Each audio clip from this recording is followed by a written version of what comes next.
Yesu nashimwe ndabasuhuje mu izina rya Yesu. Imana amahoro ibahe umugisha.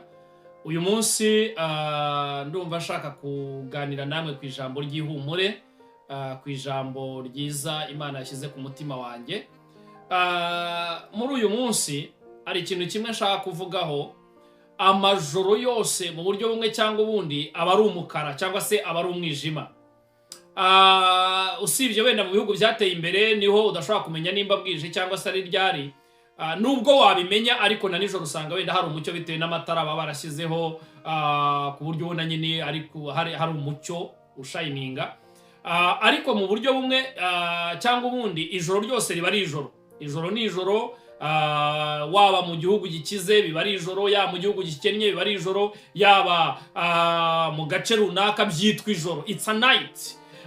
Rero muri iryo joro habamo ibintu bitandukanye mu ijoro. Habamo ibintu bigoye, habamo ibintu biruhije. Akenshi ibintu bibi bikorerwa n'ijoro, ibyaha, hari abantu bisunga ijoro bagakora ibyaha. Hari ibintu byinshi bitandukanye bibera mu ijoro. Amajoro rero yose ni umwijima, ariko ibyayo byose buryo biba bitandukanye. Ni ukuvuga ngo harimo ijoro ry'umubabaro, hakabamo n'ijoro ry'ihumura. Akenshi hari abantu benshi baba barira nijoro, hari n'abandi baba baseka. Hari ababa bafite intambara zitandukanye, ariko abandi baryamye basinziriye. So mu majoro yose rero, nubwo ari umukara, nubwo yirabura, nubwo ari ijoro ryirabura, ariko ibyayo biba bitandukanye.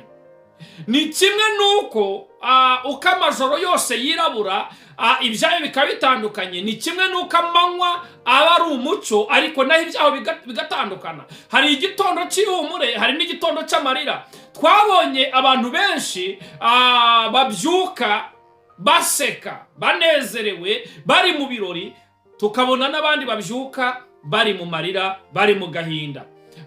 Umunyarwanda yaravuze ngo umusonga wundi ntabwo uzakubuza gusinzira, kandi koko akenshi niko bimeze. Hari abantu bapfusha, ariko abandi bakaba bari mu bukwe.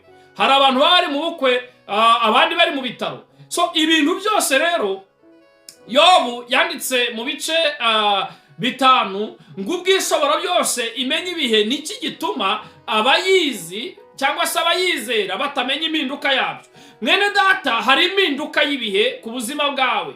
Hari impinduka y'ibihe mu buryo bumwe cyangwa ubundi. Umuntu naza akakwirataho, umuntu naza akakwereka ko ashoboye, uzamubwira ngo impinduka y'ibihe nigera, ibyo wirata bizahinduka. Hari impinduka y'ibihe. Abantu benshi bananiwe no kumenya ko hari impinduka y'ibihe. Umuntu araza akakwitwaraho uko yishakiye, kandi nyamara ntazi ko impinduka y'ibihe ari mbi. Bene data, amajoro aba ari umukara. Impinduka y'ibihe iyo yageze, reka nkubwire inshuti yanjye, impinduka y'ibihe yageze, uwaryaga araburara. Impinduka y'ibihe yageze, uwaburaraga ararya. Impinduka y'ibihe yageze, uwari umuyobozi aba umuyoborwa. Impinduka y'ibihe yageze, uwari umuyoborwa aba umuyobozi. Uko niko formire y'ubuzima iteye. Ni nayo mpamvu mu buzima bumwe cyangwa ubundi abantu baba bakeneye kumenya neza ko impinduka y'ibihe igomba guhindukirana n'ibyayo, bityo bakitwara neza mu gihe bakiri muri preza. Hari abantu batazi neza ko impinduka izabazaho. Iyi impinduka yakujeho, wirengagiza neza, cyangwa se nibwo utangira kwibuka ukavuga ngo iyo mbimenya nari gukora ibi n'ibi. Impinduka y'ibihe yageze, ugasanga wisanze mu burwayi bw'indwara runaka wizaniye, uhita utangira ukavuga ngo iyo mbimenya sinari gukora ibi. Impinduka y'ibihe iragoye bene data. Abantu ntabwo bashaka kumenya ko impinduka y'ibihe ari. Kandi Imana yaravuze ngo nimba abazi Imana batareba impinduka y'ibihe, niki kibitera? Bene data, mumenye ko impinduka y'ibihe ari ku buzima bw'umuntu, ku buzima bw'umuntu utizera. Ariko ndagira mubwire ngo kubaza Imana yabo bazakomera. Nibamara gukomera bakora iby'ubutware. Abazi Imana yabo nahe mapfa yatera. Bibiliya imbwira iki? Irambwira ngo abo bagendera amategeko y'Imana, naho izuba ryakaka mu gihe cy'impeshyi, bo babahora batoshye, kubera ko bameze nk'igiti cyatewe iruhande rw'amazi gishorera imizi mu mazi. Abagendera mu mategeko y'Imana, abimpinduka y'ibihe naho yagera nta kizabatwara. Abagendera mu mategeko y'Imana, nubwo ibihe byahinduka abahora bashinganye mu maraso ya Kristo. Bene data muneza amatwi, ndagira ngo mufate icyemezo, mutekereze cyane ku kintu kivuga ngo nge ndagomba kwisunga Yesu, kuko impinduka y'ibihe nigera ndabizi neza nzaba ndi kumwe n'umugabo ukomeye. Impinduka y'ibihe iyo yageze ku mupagani ahinduka umusazi. Impinduka iyo yagiye, reka mubwira ngo nta mahoro y'umunyabyaha, ni ko Uwiteka avuga. Ni nayo mpamvu wowe unyumva neza amatwi, tekereza ngo ese ubuzima bwanjye ndi kubushyira mu Mana? Ese ubuzima bwanjye ndi kubushyira muri Kristo? Ese ubuzima bwanjye ndi kugenda neza uko Imana ibishaka? Numara gufata uwo mwanya, numara gufata icyo cyemezo cyo kuvuga ngo ndashaka gufata ubuzima bwanjye nkabushyira muri Kristo, kabone nubwo isi yakihindukiza uzahora ushinganye. Kabone nubwo ibibazo byaza uzahora wumva ufite amahoro. Abantu benshi babuza amahoro kuko badafite nyiramahoro, babuza amahoro kuko badafite Kristo, babuza amahoro kuko badafite Imana, babuza amahoro ari abantu uduhinda twamaze. Burya reka nkubwira agahinda ko muri vewiti naho gataniye n'agahinda ko mu kirago. Bivuze iki rero? Uduhinda twose ni uduhinda, ariko nta kibi nko kugira agahinda udafite Kristo. Uyu munsi ndagira nkubwire ngo ambara imbaraga z'Imana, ambara imbaraga za Kristo, kuko nyuma y'ubu buzima hari ubundi. Mwene data, hari igihe impinduka y'ibizagera abana b'Imana bagataha. Nufate ubuzima bw'iki gihe ngo ubugeranye n'ubuzima tuzabamo iteka. Oya, igihe kizagera tuve muri iyi si. Bibiliya iratubwira neza ijambo rikomeye, iravuga ngo mbona ijuru, mu byahishura kugenda ngo mbona ijuru rishya n'isi nshya, kuko ibya kera byari bimaze kwibagirana. Reka nkubwire ngo byari bikuweho. Hari habayeho icyo bita impinduka, hari habayeho change, habayeho revolution mu buryo bumwe cyangwa ubundi. Ni nayo mpamvu nkubwira ngo ibyo tubona nonaha bizagira iherezo. Iby'isi ntibizagushuke, ibyo ubona ntibizagushuke, ibyo ubamo ntibizagushuke ngo bikwibagize gukorera Imana yawe. Ubuzima ubayemo ntibuzagushuke, ntibuzagukange. Ntuzakangwe n'amafaranga, ntuzakangwe n'isura, ntuzakangwe n'imiryango, ngo unanirwe no gukorera Imana, unanirwe no kubaha Imana, unanirwe no kugendera mu nzira z'Imana. Ntibizagukange, kuko ibyo bizagira iherezo. Ariko abazi Imana yabo bo ngabo bazakomera. Nibamara gukomera bakora iby'ubutwari, Imana ishimwe. Abazi Imana yabo bazakomera. Reka nkubwire nshuti yanjye, abagendera mu nzira z'Imana, abo ngabo nta isi yahinduka ntituzatinya. Ni nayo mpamvu mbakangura mbabwira ngo mureke dushake mu maso y'Imana bigishoboka kabonwa, twambaza Imana iminsi mibi itari yaza. Umubwiriza niko yavuze ngo korera Imana mu busore bwawe iminsi mibi itari yaza, hato utazavuga ngo sinejejwe nabyo.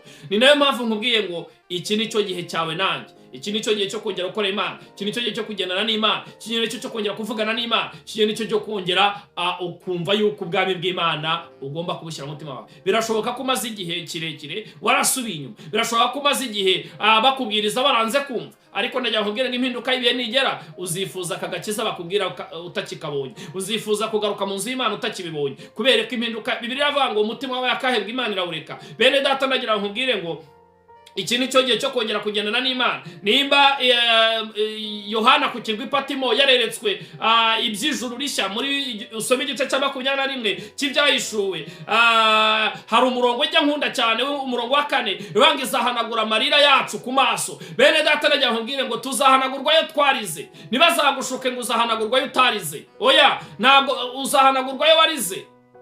Imana yacu tugirire neza, ngizaduhanagura amarira yacu yose ku maso.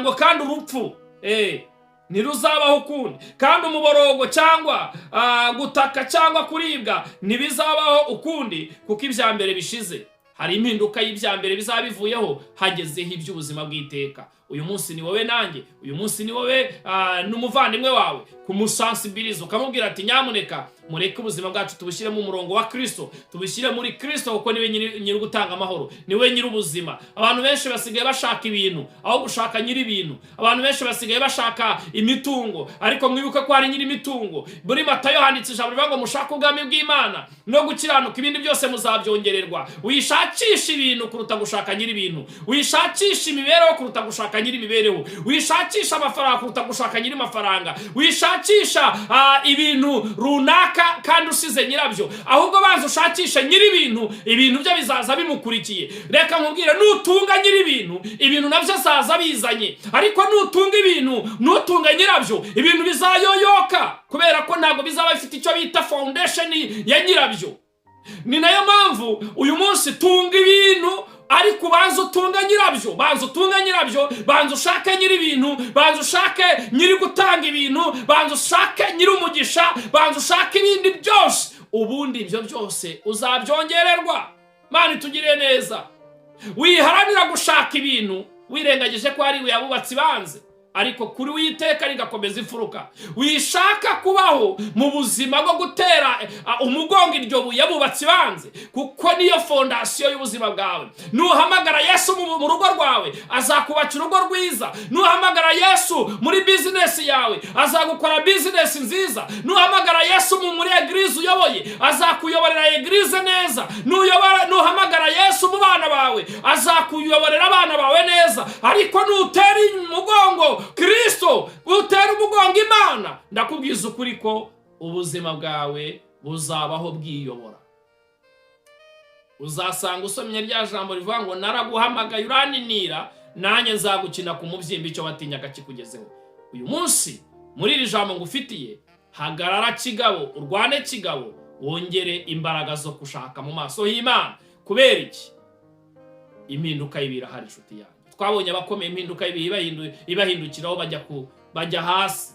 Twabonye n'aboroheje cyane nyuma y'abandi, impinduka y'ibihigera uyu munsi bakaba bitwa abantu bakomeye. Impinduka y'ibihe isobanura byose ku buzima bwawe. Impinduka y'ibihe yagucisha bugufi. Wishaka kwishyira hejuru, wishaka kwitwara uko wishakiye, ahubwo uzirikana ibi bihe tubayemo. Ese ibi bihe tubayemo uri kubyitwara mute? Imana itugire neza. Reka nkubwire inshuti yanjye, gira umwete mu buzima bwawe, gira umwete, kubera ko ibyiringiro bitangirira mu mwijima, ariko nyuma y'igihe umucyo uraza. Icyo usabwa ni iki? Komeza, hagarara, rwana kigabo, ukomeze wiyongeremo imbaraga.